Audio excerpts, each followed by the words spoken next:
Hi everybody, welcome to my basement. I was going to make a big video on taking the pond apart outside and bringing it downstairs. As you can see, it's here. I never made the video, I'm sorry. I promised a few people I would, and I didn't, but at the risk of my 30 followers, I didn't do it, I'm sorry. But I'll show you what I got going on though. I got this, this is my indoor pond, and some plants I will make dormant for the winter. Some I will continue to grow like you see here. I'm having some trouble with the elephant ears, making them dormant all winter because my season is so long up here in northern Alberta that they got to be dormant for about 6-7 months at least, in order, because it still freezes at night. Like we have only about 5 or 6 months of no frost at night in the summer. So it's much easier to do this because in 7 months an elephant ear bulb is going to dry right out like a can anyways. So unless someone please tell me how to do it for a long time without growing them. I like growing them, so it doesn't really matter a lot, but it'd be really cool to know how to make them go dormant for if I start getting too many. I'll show you around here. There it is. This is the pond, the indoor pond. It's a complete ecosystem actually.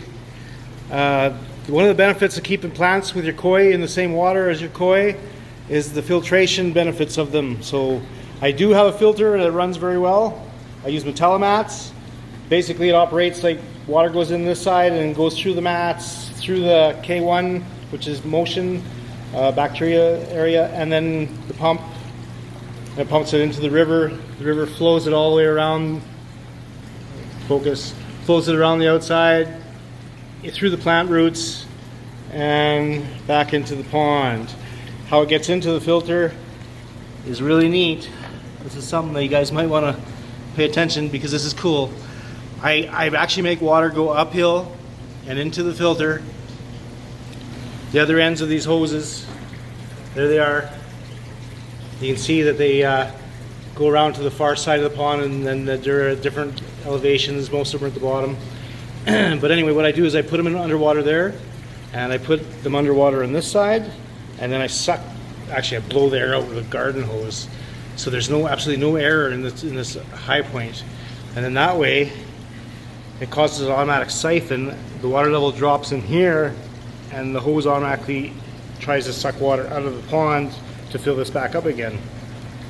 So as long as both ends remain underwater, this will always work without having to have a line that goes down to the bottom in your pond. You don't have to do that. You can make things go over top of things all the time.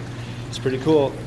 I don't know if anybody's thought of that, but if the pump is too fast, all you got to do is add another hose, and then it increases. Like it keeps up very easily. The water level on this side is just below that rib.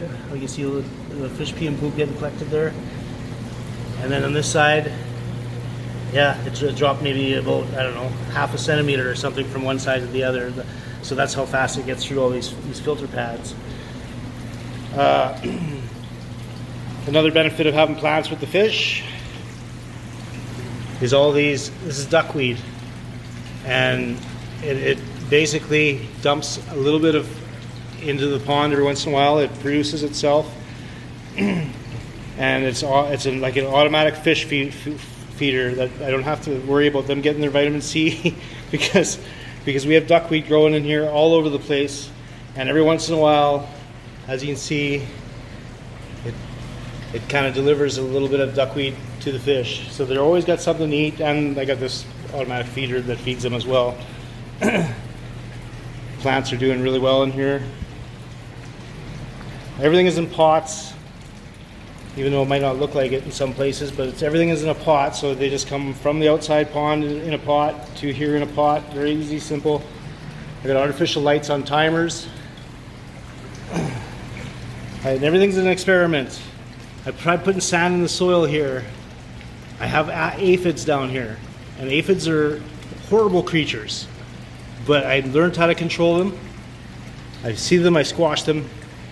That's not how I control them though. I'll give this whole thing a shower. I painted the floor with paint so it's waterproof. I don't have to worry about water getting spilled on the floor, and I'll actually take a garden hose and I'll rinse my plants off every once in a while. And it only takes me about 10 minutes. And then that way it gives, the bugs can't handle that very well, so they don't get mass production, and they won't kill my plants that way. If I do it every week or so is good. If I want to really thin them out, if I do it every day, I think I'd probably wipe them right out, but I just haven't had the time or ambition to do that. But yeah, there's some aphids in here, but I also have some helper guys here too. There's a bunch of spiders down here, and every time I see them, I baby them, because those are the guys that will help control these aphids. And the plants are actually very large. You see the size of these leaves are 3 feet, maybe 3.5, 4 feet, some of them. Crazy awesome, and they do well. These are all roots actually from the elephant ear. They go, they're about 3 feet long, and they come out of this pot, and this elephant ear roots are in the water sucking up. There are actually some going down there, and I bet the fish are chewing on them. Let's have a look. Yeah, sure is. The fish eat them, which is not okay. I did check it out. Elephant ears aren't harmful for fish. And water goes in the river, and all these roots suck up nitrates and nitrites out of the water, so that I don't even test my water anymore. It's always the same. The plants keep everything totally balanced. Filter pads, I have to rinse off. I try to do it once a week. I'm okay with doing it once every 3 weeks even, and everything with the plants in here, it keeps everything under control pretty well. But if I do it every week, things stay nicer. Some lily pads that I kind of have. These aren't my main lily pads. These are just kind of spares. So in the winter time, the sun comes in through the windows. There's the windows, and then it shines on the plants. So to have lights on timers is good, but not quite enough. The plants actually over time will start to deteriorate because they just would like a little bit more light. And that's kind of the point of this, where I put the pond in the middle of this room, simply because I wanted the sun to be able to hit the plants. And you can see where the sun is shining right now on this post. And I put a little mark last year, December 26th, that's where the sun shines. It doesn't go any higher than that. So it'll reach most of the plants in the middle of winter. That's kind of the middle of winter. And right now it's a little bit lower, shining. The sun's a little bit higher in the sky. So as the sun comes down in the sky, we get more sunlight in here through the middle of winters. The water change system is automatic. This ball valve here on this hose, anytime the water level drops, it'll automatically top up the water to that level. It'll stay at that exact level that I set it at. And this white line here is actually water going out. So it goes up into the rafters, and it goes into my utility room. I'll show you what's in there. It's my messy utility room. Please forgive me for my mess.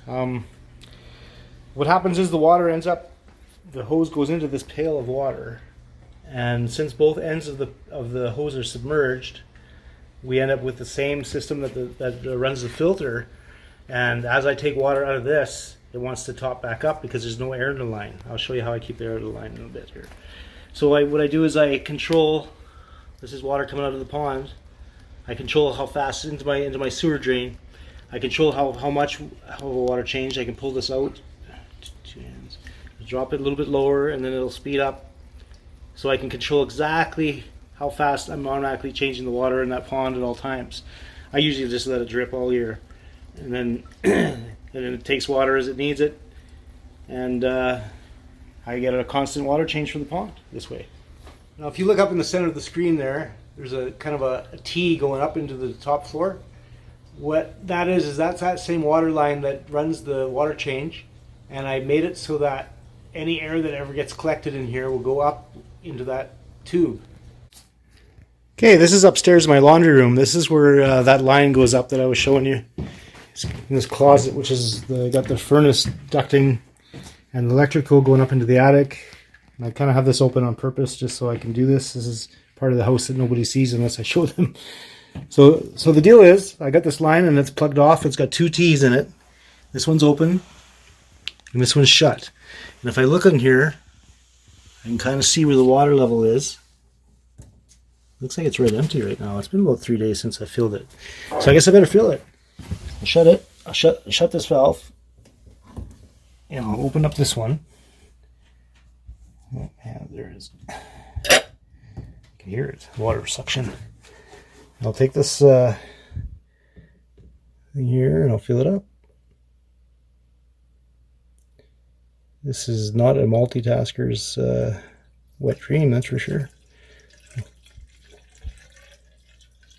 Now this is what will keep my automatic water change system, going. There, that hose is right full now. So I shut this valve off right here. And then I open up this bottom one. There you go. Oh, it was going down. Yeah. There you can see where the there's where the water line is. I should do that one more time. But anyway, you get the gist of her. What happens is all the little minute air particles in the water line will end up here. And as long as I keep water in this chamber, the water change system will continue to operate in the attic like this. The only reason I have to do this is because I'm going up so high with the water line that any little teeny air bubble in the water is going to want to stay up there, and eventually we'll create an air plug and the water won't flow anymore. But this stops that. This every few days I have to fill this line up and make sure that the whole line is air free so the water can keep flowing. Okay, back to the pond. This is where the water dumps into the river. I had such a small pot for this big plant that I screwed this on top of it because it wanted to fall over. So this is just a way of dealing without having to repot it into a bigger pot. I got some bigger pots, but I don't know. It's such a pain in the butt to be transplanting if you don't have to. So I didn't. The roots all have to be cut off, or else I have to wreck this pot in order to salvage the roots. And they're so well developed already. Look at all these roots. They're going all over the place. It'd be nice just to leave them alone until spring, and I could do something with them then. So I'll just anchor it down so it can't tip over. And I actually got to pull the leaves over with bungee straps in order to keep them away from the light, because what happens if they get too close to the light, they will actually burn. You can see right here, they will actually burn the leaves, because this plant here was at one time too close to the light, and he ended up getting smarter. He's not. I don't have no elastic band on this one anymore, but I did have one for a little while, and he ends up adjusting to where they need to be. But in the meantime, they're always looking for more light, so they bend towards light, and they'll actually burn themselves. Not like it'll start a fire or anything, but it'll do some damage to the plant leaf. So, this, if I ever had any baby koi, I was going to put them in here. I got a veranda in here right now. He goes in the pond all summer too, but this was just a little side pond I was going to make in case I needed to separate smaller koi from the bigger koi, because the bigger koi will eat the little koi. Anything that'll fit in their mouth, really. So this actually is all run with the same filter. I got a hose going across, a lot of siphoning in my world. Hose going across here, suck the air out of the hose, and now it's going to try to equalize. It'll try to make this water level and this water level the same now. At the same time, I got a bigger pipe going across way over to the main pond, which is actually a little bit lower level than this one, because this one's trying to get filled up all the time. So then I suck the air out of this thing too, and now we have those two ponds trying to equalize. So we end up getting water coming in here trying to fill this up, and at the same time water trying to fill the other. So it's a big circulation of water that you don't need any pumps for. As an experiment, lots of experiments in my life. I got this. This is a wild calla lily that grows in local ponds and dugouts, and it's actually a fairly, very, very tough plant. It handles our winters outside. I could actually leave it on the grass all winter, and then by springtime, if I put it in water, it would grow. That's how tough this thing is.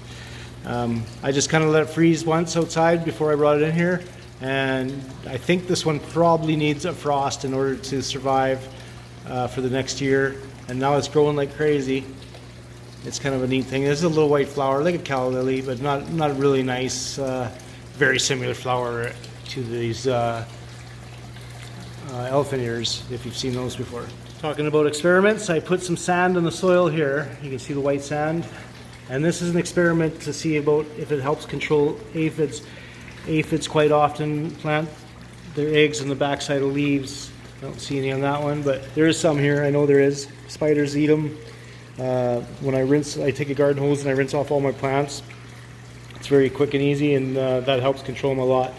But any plants that you bringing plants in from outside, you're bringing the whole world into your house from outside. That's how it works. Unless you're getting everything from a greenhouse every year to bring inside, you're going to get bugs. Even sometimes from the greenhouse you'll get bugs, but most of the time they're controlled pretty well from them. But not always. So anyways, you know, you have to kind of live with it. You just learn how to control them.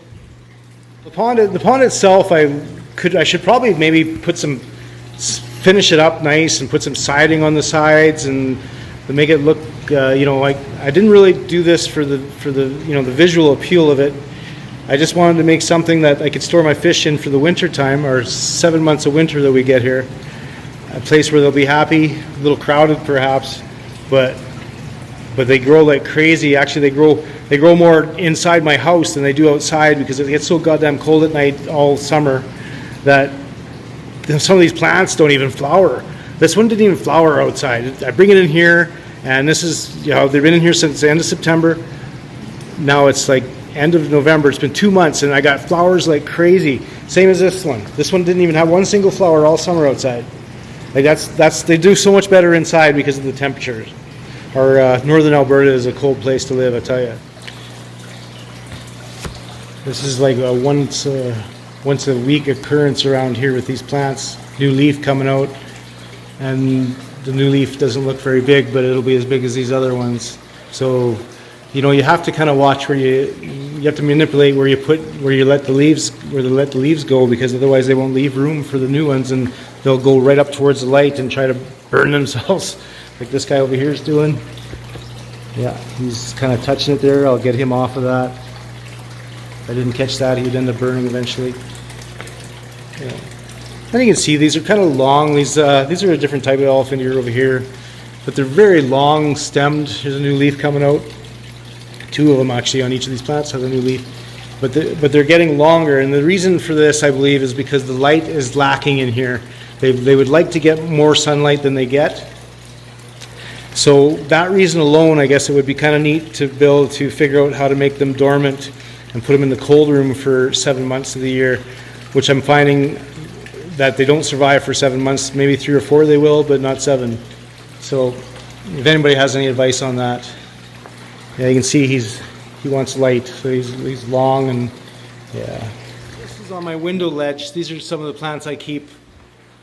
I just kind of threw them in water. There's no dirt or soil in there. It's just I got some snails in there, I think, but it's just basically pennywort in a pail of water, just on the windowsill there, just to keep them alive. And as the year goes on, I'll put them in pots and grow them in dirt. They grow so much better in dirt. It's like fertilizer to them, I guess, as long as you keep the dirt really moist. And a lot of times I'll sell some of these plants to my friend Natalie Tremblay from a town that's a couple hours from here. She actually buys some plants if I get too many. Last year I didn't have enough for her, but I'm sorry about that. But here's another same idea. This is I keep them buried to kill the bugs that are in there, and sometimes the aphids will attack these plants.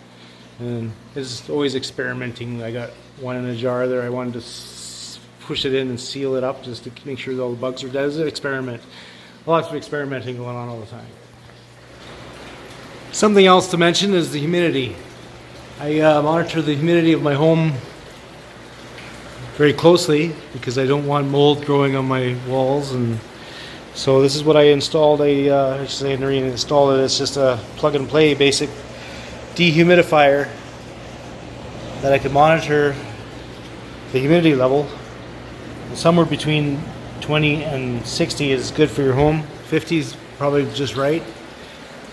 And what we got on there, we have, yeah, it's 39, I think it is. It's one on the right. 39% humidity for somebody that has a pond inside their home. That's pretty awesome. It automatically drains into to the house sewer as well. The hose kind of circles around and drains into the drain automatically, so I don't have to dump water out of a pail or anything. And in order to collect the humidity properly, I got fans placed around here that do two things. They'll distribute the humidity to the dehumidifier, but they also blow on these plants in order to create an artificial environment. If the plants don't have air flowing on them, they will actually get spindly and weaker, I found. You gotta toughen them up. What else we got? We got James the Quarry Whisperer. Don't let me forget about you, because you always are so interested in our weather up here. I'll show you what it's like around here right now. Here we are. I'm going outside into our this is the pond. That's what it looks like this time of year, and this is a very nice day out here. It's minus 4.8, and we don't actually have a lot of snow yet this year. We've only got about a foot, so I'll keep you updated on that too there, James. That's about it. I just wanted to show you guys around a little bit. A couple of thanks and an apology. First, I'll apologize to Country Koi Pond. I promised you I would make the video of bringing the pond from outside in, and I didn't do it. I'm sorry. Me bad. What else we got? Thank you for mentioning me on your page the other day, Chris Stubbings. You know, it's not a real huge deal if I don't get any followers ever. It doesn't matter. I kind of just like doing it. It's more of all for my own record of how I did things way back. And 10 years from now, I'm going to look back and say, hey, remember when it? Then I'll be able to look back. It'll be cool. Anyway, what else? We had Jerry Odell. That's what it was. Jerry Odell. Very nice to meet you. You have an awesome yard and a really good YouTube channel. I like watching it. Just kind of hit play on it the other day and was listening. I didn't catch everything, but it's pretty cool. You get a lot of good advice there. And also, I'm turning 50 this year as well, so we're in the same club now. I'll be 50 in a month here. So anyway, that's about it. And thanks for watching, everybody. Have a great day.